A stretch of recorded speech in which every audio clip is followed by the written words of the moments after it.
So the third point is we're going to now look at the call of Abram before he was called Abraham. The call of Abram. Now, Abram knew about satanic altars before God taught him about godly altars. How is that?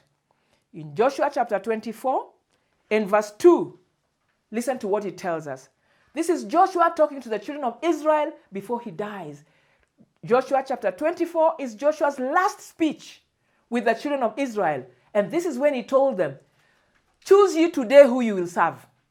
If it's the gods of the Canaanites, don't waffle between two decisions. If it's the God of the Canaanites, worship them. But if it is the God of heaven, worship him. And then that famous verse, as for me and my house, we will worship the Lord.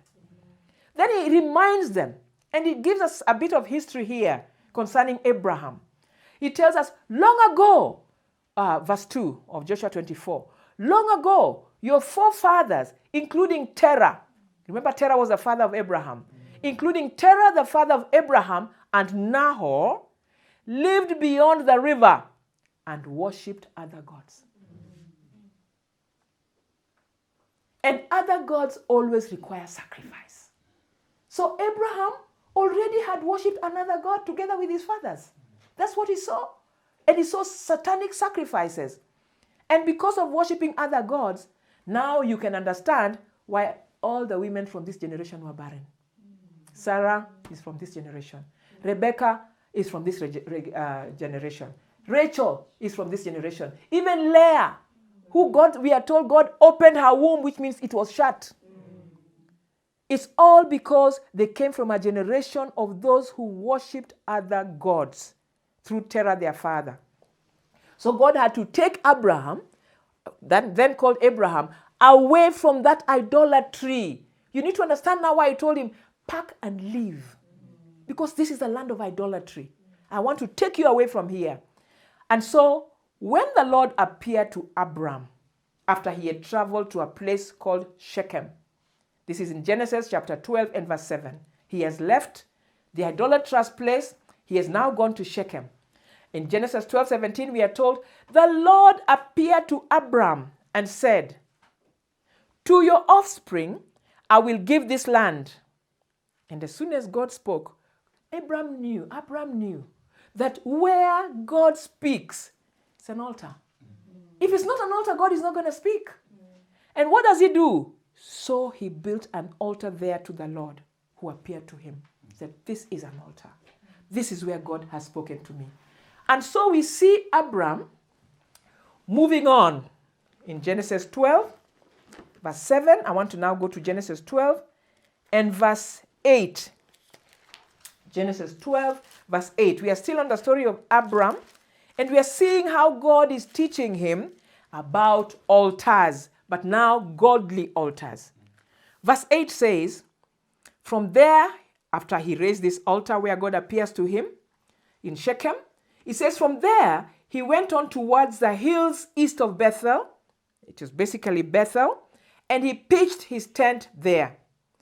What is your tent? And where do you pitch it? That is your home. That is your house.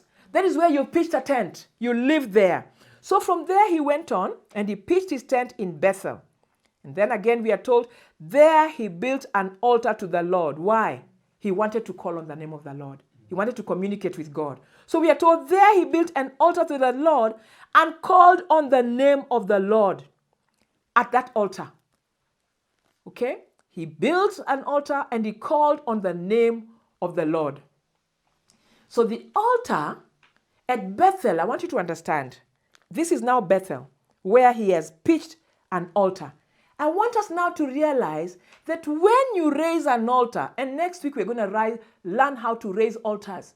We need to raise altars in our homes. And not only one, in different parts of our house. And we are going to learn next week how to do it, okay? So now he has built, an altar that is in Bethel, okay? And we are going to see how the altar in Bethel stayed alive. When you raise an altar, that altar will continue to stay alive and will continue to speak there. And if anybody else comes to that altar, they will find there is open heavens. And that is why sometimes you wonder, why is it when I go to this place, I find it so easy to pray? Why is it when I'm in this place, it is like it's so easy to pray? Because there is an altar. There is an altar. Okay? So I've talked about the open heavens, where once there's an altar built, there is access to God at that particular place. There is access to God at this altar of the cross of Calvary. There is access to God there. There is open heavens. When I pray through the blood of Jesus, through this altar that was raised by Jesus Christ, I have open heaven. I have open heaven. Okay? So now that is Abraham. He has built altars. We're going to see how these altars are now affecting his generation. How the altars that you have raised are going to affect the generations after you.